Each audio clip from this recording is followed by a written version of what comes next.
নমস্কাৰ বন্ধুসকল, আপোনালোক সকলোকে পোনপ্ৰথমে আন্তৰিকতাৰে চেনেলটোলৈ স্বাগতম অভিনন্দন জনাইছো। আশা কৰিছো আপোনালোক সকলো কুশলে মংগলে আছে। পৰমাত্মাৰ কৃপাত ময়ো ভালে আছো। আজি বহুত দিনৰ বিৰতিৰ পাছত কিছু ব্যক্তিগত কথাৰে আপোনালোকৰ মাজলৈ আহিছো। আপোনালোকক জনাব বিচাৰো যে বৰ্তমান মই কি কৰি আছো।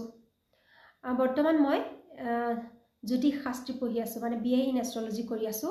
লগতে বাস্তু শিকি আছো আৰু অলৰেডি নিউমৰলজি কোৰ্সটো মানে যিটো সংখ্যা তত্ত্ব বুলি কয় সেইটো সম্পূৰ্ণ কৰিছো। 2-4 জনে মোক ৰাস্তাই পদূলিয়ে পালে বা ফোনতে হওক সোধে যে এষ্ট্ৰলজিৰ ফালে আপুনি কিয় গ'ল বা কি ভাবিলে, কেনেকৈ হ'ল, এনেকৈ সোধে আৰু সুধিব পৰা কেইজনে। আপোনালোকক সকলোকে একেলগে ক'ব খোজো যে এষ্ট্ৰলজিলৈ মানুহ নিজে যাওঁ বুলি যাব নোৱাৰে। এতিয়া নিজে এষ্ট্ৰলজি শিকি পেলাই গম পাইছো যে আমাৰ বাৰ্থ চাৰ্টত থাকিব লাগিব, মানে এইটো জন্মগত হয়। বাৰ্থ চাৰ্টত আমাৰ থাকিব লাগিব যে আমি অকাল্টৰ ফালে যাম, দৈবিক বিজ্ঞান বা দৈবিক কিবা জ্ঞান আমি শিকিব মানে সেইফালে আমি আগ্ৰহী হ'ম। তেনেকুৱা এটা আমাৰ বাৰ্থ চাৰ্টত থাকিব লাগিব, তেতিয়াহে আমি সেইফালে যাব পাৰোঁ। গতিকে মোৰো বাৰ্থ চাৰ্টত সেইটো আছে, গতিকে মই এইফালে মন মেলিলোঁ। আৰু এই সংযোগটোনো হ'লগৈ কেনেকৈ তাকে আপোনালোকক ক'ব খুজিছোঁ। দেউতাৰ দেহাৱসানৰ পাছত জীৱনটো একদম মোৰ অনাসক্ত হৈ পৰিছিলে। একোতে মন নবহে, সকলোতে নিজকে অকলশৰীয়া যেন অনুভৱ কৰোঁ। ভিৰৰ মাজতো মই নিজকে অকলে পাওঁ। মানে জীয়াই থকাৰ প্ৰতি একেবাৰে মোহ ৰাপ নাইকিয়া হৈ গৈছিলে। আৰু মই যেতিয়া দেউতাক মানে পাইছিলোঁগৈ, যেতিয়া দেউতাক শেষবাৰ মই দেখা পাইছিলোঁ, তেতিয়া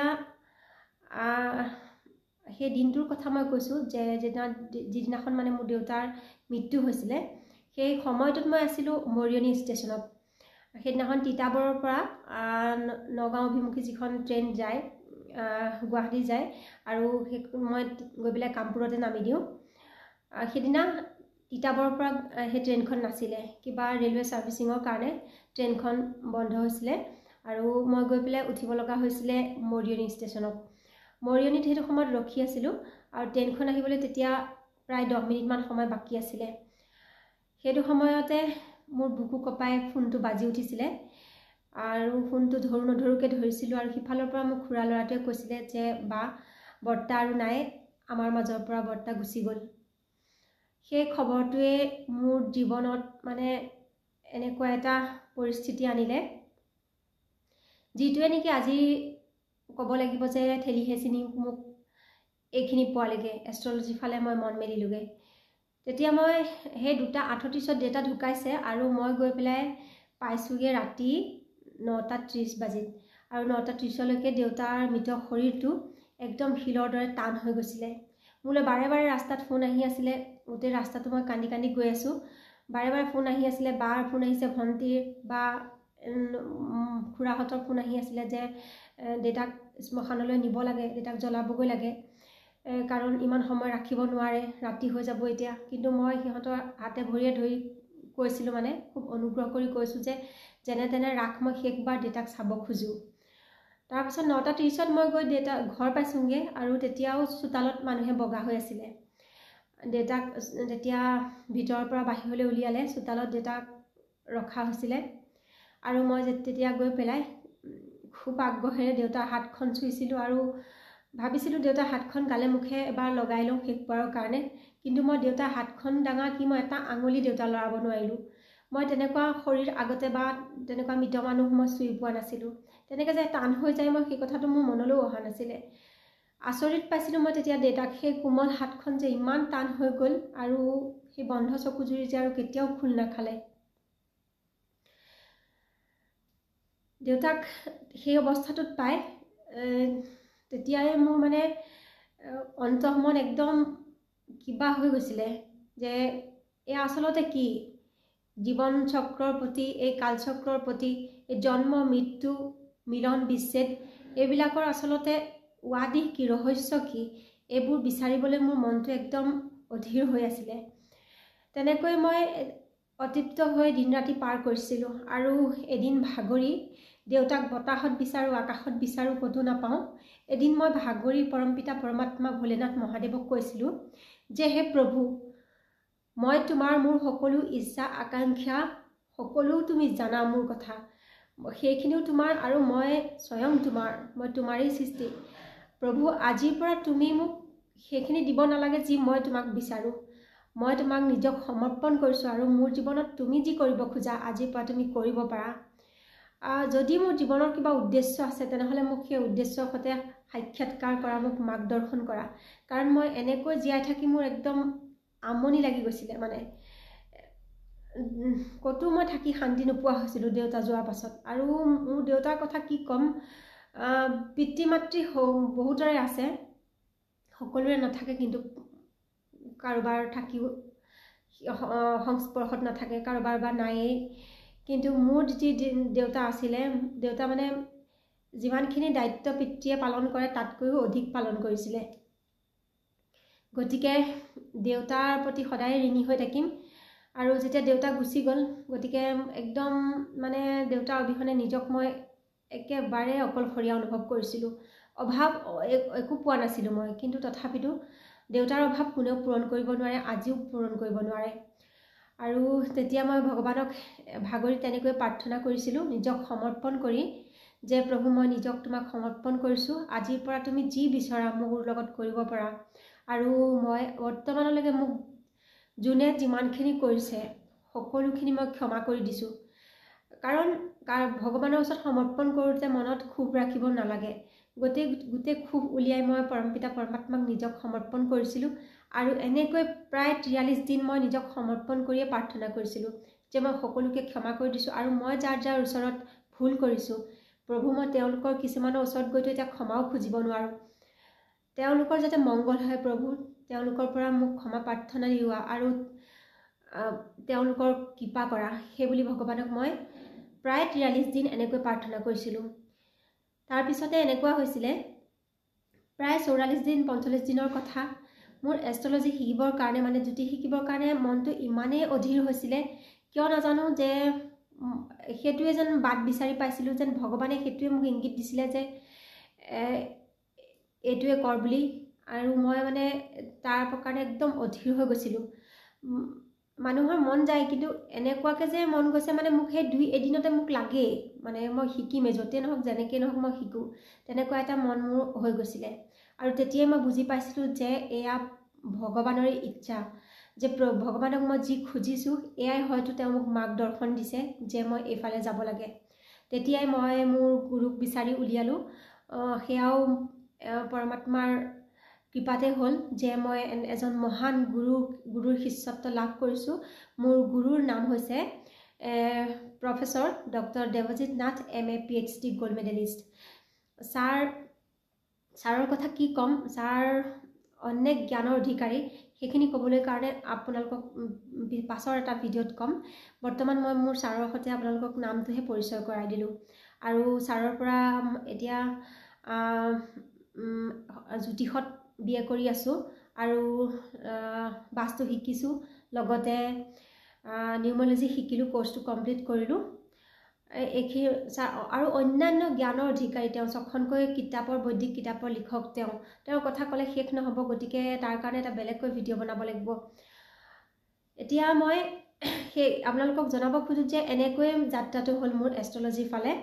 আৰু 2-4জনে মোক লগ পালে সোধে, গতিকে মই এই কথাষাৰ জনাই দিলোঁ আজি যে বৰ্তমান মই কি কৰি আছোঁ। আৰু এইটোৱে কাৰণ হৈছে যে মই ভিডিঅ' দিব নোৱাৰা হ'লোঁ, কাৰণ মনটো এটা বেলেগ ফালে গুচি গ'ল। নিজৰো পঢ়া শুনা আছে, ময়ো পঢ়িব লাগে, যথেষ্ট সময় দিব লাগে নিজক, আৰু লগতে ঘৰৰ দায়িত্ব আছে, যিহেতু এগৰাকী গৃহিণী আৰু এগৰাকী মাক হয়। গতিকে ঘৰৰ কাম কাজৰ মাজেৰে সন্তানক প্ৰতিপাল কৰাৰ লগতে গোটেই কাম বন কৰি পেলাই আকৌ নিজক সময় দিয়া, নিজে পঢ়া, সেইখিনি আছে। গতিকে মই ভিডিঅ' দিব নোৱাৰা হৈছোঁ, আৰু লগতে আনৰ ভিডিঅ' চাবলৈ সময় নহয়গৈ। গতিকে মোক কোনেও যাতে বেয়া নাপায়। আৰু আপোনালোকক জনাব খোজোঁ যে মই যিটো নিউমৰলজি কোৰ্চ কৰিছোঁ সেই কোৰ্চটো কমপ্লিট হৈ গ'ল। আৰু যদি আপোনালোকে বিচাৰে তেনেহ'লে কমেণ্টত জনাব। যদি আপোনালোকে বিচাৰে তেনেহ'লে মই আপোনালোকক নিউমৰলজি সেৱা আগবঢ়াব খুজিম। মানে মই মোৰ ফোন নম্বৰ, যদি আপোনালোকে বিচাৰে, ফোন নম্বৰ দি আপোনালোকৰ সৈতে যাতে কণ্টেক্ট কৰা এটা মাধ্যম হয়। গতিকে তেনেকুৱা এটা সংযোগ কৰিবৰ কাৰণে মই আগ্ৰহী। আৰু আপোনালোকে সেইটো কথা কমেণ্টত জনাব যে আপোনালোকক লাগে নে নালাগে। যদি লাগে তেনেহ'লে নিশ্চয় দিম। আৰু আমাৰ যিটো নিউমেৰলজি হয় এইটো ছাৰৰ মেথড হয়, আমি বাহিৰৰ পৰা বেলেগৰ পৰা শিকা নহয়। আৰু অসমৰ ছাৰ এনেকুৱা এজন ব্যক্তি, এনেকুৱা এজন গুৰু হয়, মই জনাত তেওঁ অসমৰ একমাত্ৰ ছিষ্টেম মেকাৰ হয়। মানে আমাৰ ছিষ্টেমটো বেলেগৰ লগত নিমিলে। আমি মানে বেলেগৰ হেৰিৰ পৰা শিকা নাই। ধৰি লওক বহুতো জ্যোতিষ আছে যি হয়তো বৈদিক শিকিছে বা বাহিৰৰ কাৰোবাৰ পৰা শিকি পেলাই ইয়াত আহি পেলাই শিকাইছে, তেনেকুৱা ধৰণৰ। কিন্তু মোৰ ছাৰে নিজে উদ্ভাৱন কৰা ছিষ্টেম হয় এইটো, আৰু এই ছিষ্টেমটোৰ নাম হৈছে আশা। উদ্ভাৱক তেওঁ নিজেই। গতিকে আশা ছিষ্টেমৰ যিটো নিউমেৰলজি এইটো আন কাৰো লগত নিমিলে, সম্পূৰ্ণ পৃথক হয়। আৰু ইমানেই মানে ফলপ্ৰসূ হয়, ইমানেই উপকাৰী হয়। মই মোৰ নিজৰ নামটোতে সামান্য সলনি কৰি পেলাই তাৰ প্ৰমাণ পাইছোঁ। আগতে মই মোৰ নামটোত লিখিছিলোঁ TRIBENI, ত্ৰিবেণী লিখিছিলোঁ। এতিয়া TREBENI, ত্ৰিবেণী লিখোঁ। আৰু এইটো লিখাৰ পাছত মই যথেষ্টই মানে পৰিৱৰ্তন পাইছোঁ মোৰ নিজৰ মাজত, যথেষ্ট।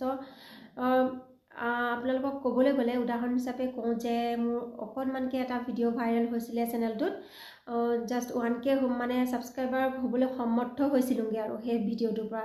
কাৰণ তাত ভিউজ আহিছিলে 32K হৈছিলে। এটা আমলখিৰ হেয়াৰ অইলৰ ভিডিঅ' আছে, আপোনালোকে চাব পাৰে গৈ পেলাই আগৰ ভিডিঅ'ত। সেই তাত 32K হৈ পেলাই ৰখি গ'ল সেই ভিডিঅ'টো। আৰু যেতিয়াই মই নামটো মোৰ গুৰুৱে সলাই দিছিলে, তেতিয়া কাৰণ মই নাজানিছিলোঁ কেনেকৈ কি সলাব লাগে, কি কৰিব লাগে। গতিকে তেওঁ মোক নামটো সলাই দিছিলে। সেই নাম কৰাৰ পাছতে প্ৰায় এসপ্তাহৰ পাছতে ভিডিঅ'টো তৎক্ষণাত আকৌ ভাইৰেল হৈ গ'ল। আৰু ভাইৰেল হৈ পেলাই এতিয়া 97 পইণ্ট কিমানকৈ হৈ গৈছে, য'ত নেকি এতিয়া মোৰ ছাবস্ক্ৰাইবাৰ 3K হ'বলৈ হৈ গ'ল। গতিকে মই মেজিক দেখিছোঁ। মেজিক এইকাৰণে দেখিব কাৰণ আমাৰ ছিষ্টেমটোত লজিক আছে, আৰু এই লজিকখিনি প্ৰয়োগ কৰাৰ পিছতে মেজিক হ'ব যে সেইটো খাটাং।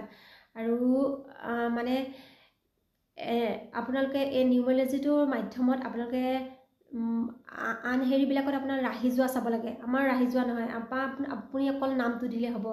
দিন, তাৰিখ, বাৰ, কাৰ কেতিয়া জন্ম হৈছিলে আপুনি ধৰি লওক নাজানে, কোনোবা এজনী ছোৱালীক বা কাৰোবাৰ এটা ল'ৰাক আপুনি নজনাকৈ আপুনি নিজৰ সৈতে ৰিজাব খুজিছে, হয় মিলিবনে নিমিলিব চাব খুজিছে, আকৌ নাম তাৰিখ সেইবোৰ খোজাৰ দৰকাৰ নাই। বছ নামটো, স্পেলিংটো কেনেকৈ লিখে নামটো, সেইটো দিলেই হৈ গ'ল। আৰু ধৰি লওক আপোনাৰ লাইফ পাৰ্টনাৰ হওক, বিজনেছ পাৰ্টনাৰ হওক, সংসাৰখন আপোনাৰ হৈয়ে গ'ল, তথাপিতোনো মানুহজনীৰ লগত বা মানুহজনৰ লগত আপোনাৰ কিমানখিনি মিলে, উত্তম, অতি উত্তম নে মধ্যম নে একদম ৱৰ্ষ্ট হয় আপোনালোকৰ ৰিলেশ্যনটো, যে এদিন ভাঙি যাবগৈ, তেনেকুৱা ধৰণৰ হয়, মানে এণ্টি নাম্বাৰ হয়। গতিকে আপোনালোকে চাব পাৰে এইখিনি মাধ্যমেৰে, মানে আমাৰ যিটো নিউমেৰলজি সেই তাৰ মাধ্যমেৰে চাব পাৰে। গতিকে বহুতে মানে ফলপ্ৰসূ হয়। আৰু ইয়াত দিয়া হয় কিছুমান সংখ্যা, আপোনাৰ নামটোক অকণমান সামান্য পৰিৱৰ্তন কৰি এটা দুটা আখৰ। এইখিনিতে এটা কথা কওঁ দেই, নামটো সলনি কৰা বুলি ক'লে মানে বহুতে ভয় খায় যে এতিয়া আৰু চবতে নামটো এই বুলি লিখা আছে, এতিয়া সলাই ফুৰিম নেকি। নালাগে সলাবলৈ। আপুনি কাগজে কলমে সলাব নালাগে। মানে আপুনি ভোটাৰ কাৰ্ড, আধাৰ কাৰ্ড, পান কাৰ্ড এইবিলাকত সলাই থাকিবলৈ দৰকাৰ নাই। চাওক আপোনালোকে ক'ৰবাত যদি আধাৰ কাৰ্ডখন দিয়ে, ভোটাৰ কাৰ্ডখন দিয়ে, সেইখন লয় আৰু জাষ্ট কিবা এটা হেৰি কৰি ফাইলৰ মাজত সোমোৱাই থৈ দিয়ে, যুগ তাতে পৰি তাতে পচি যায়, হয়নে? সেইটো ডকুমেণ্টটো আপোনাৰ কোনেও দেখা নাপায়। কিন্তু আজিৰ তাৰিখত আপোনাৰ নামটো শ্ব' ক'ত হৈ থাকে? ছ'চিয়েল মিডিয়াত। যেতিয়া আপোনাৰ নামটো ফেচবুকত হওক, ইউটিউবত হওক বা হোৱাটছএপত হওক, আপোনাৰ নামটো অনাবতে শ্ব' হৈ থাকে, আনে দেখি থাকে। গতিকে ইয়াৰ ফলাফলটো বেছি পায়। আপুনি সলাব লাগিব আপুনি ছ'চিয়েল মিডিয়াত। আপুনি তাৰ লগতে আপুনি দৰকাৰ হ'লে যিমানবাৰ পাৰে দিনটোত, বহুতবাৰ নালাগে, যেইবাৰ পাৰে আপুনি যেইবাৰ পাৰে দিনটোত নিজৰ নামটো লিখিব পাৰে, যিটো নাম নতুনকৈ সলাই ল'ব। আৰু সামান্য এটা দুটা মাত্ৰ আখৰ সলনি কৰি পেলাই নামটো উচ্চাৰণ একে থাকিব, অকণমান সলনি কৰি পেলাই এটা ভাল গ্ৰহৰ লগত কানেক্ট কৰি দিয়া হয় আপোনাৰ নামটো, যিটোৰ কাৰণে নেকি সফলতা, সমৃদ্ধি, সৌভাগ্য আপোনাৰ প্ৰতি আকৰ্ষিত হয় আৰু সেইখিনি পাবলৈ আপুনি মানে সক্ষম হৈ উঠে।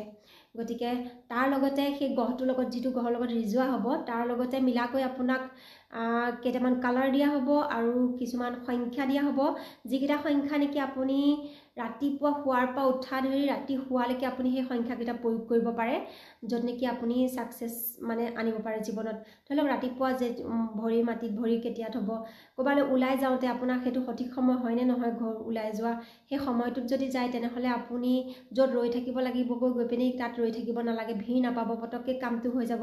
কেতিয়াবা চাবচোন বেংকত গ'লে ধৰি লওক এজন মানুহৰ গোটেইখিনি কাম বন কৰি পেলাই মানুহজনে একদম জমা দিওঁ অৱস্থা, সেইটো সময়তে দেখে যে মানুহজনে কিবা এটা চহী কৰিবলৈ থাকি গ'ল, আকৌ ঘূৰাই দিয়ে নহয়নে, তাত কাম কৰি থকা মানুহজনে যে আকৌ ঘূৰাই দিয়ে যে আপোনাৰ এইটো চহী কৰা নাই কৰি দিয়ক, লগে লগে পাছত থকাজনে চান্স পাই যায় আৰু তেখেতৰ কামটো আগতে হৈ যায়। ঠিক তেনেকুৱা ধৰণৰ নিচিনা কথা। গতিকে মানে একদম মেজিক হয় বুলি কৈছোঁ এইটো ফৰ্মুলাটোত। গতিকে আপোনালোকে সলাই ল'ব পাৰে নিজৰ নামটো, আৰু তেনেই কম খৰচত মই কৰি দিম। আৰু যদি আপোনালোকে বিচাৰে তেনেহ'লে কমেণ্ট কৰিব যদি আপোনালোকক ফোন নাম্বাৰ লাগে। আৰু ইমানেই ক'লোঁ মই। পুনৰ নেক্সট ভিডিঅ'বিলাকত বহলাই ক'বলৈ চেষ্টা কৰিম। আৰু মই চেনেলটো মানে কণ্টিনিউ কৰিম বুলি ভাবিছোঁ, কাৰণ চেনেলটো যিমানটো টাইম মানে লাগিছিলে চেনেলটো মনিটাইজ হ'বৰ কাৰণে, সিমানখিনি টাইম কমপ্লিট হৈ গৈছে সেই মাত্ৰ এটা ভিডিঅ'ৰ কাৰণে। চাওক, সেই ভিডিঅ'টো ভাইৰেল হৈ গ'ল আৰু লগে লগে মোৰ টাইমটো কমপ্লিট হৈ গ'ল। ৰখি যোৱা ভিডিঅ'টো, যিটো চেনেলৰ প্ৰতি মই একদম অনাসক্তই হৈ গ'লোঁ দেউতা ঢুকোৱাৰ পাছত, সেইটো আকৌ কেনেকৈ মানে গ্ৰ'থ পালে, ঠিক তেনেকুৱা নিচিনা কথা। মই বিচাৰোঁ মোৰ লগতে আপোনালোকৰো সকলোৰে সমৃদ্ধি হওক, সকলোৰে সৌভাগ্য উদয় হওক। চাওক, তাৰ লগতে আমি আৰু এটা কথা মনত ৰাখিব লাগিব, গোটেইখিনি কৰিবলৈ যাওঁতে মন বচন কৰ্মৰে কাকো মানে অহিত নকৰিব, কাৰো অহিত চিন্তা নকৰিব।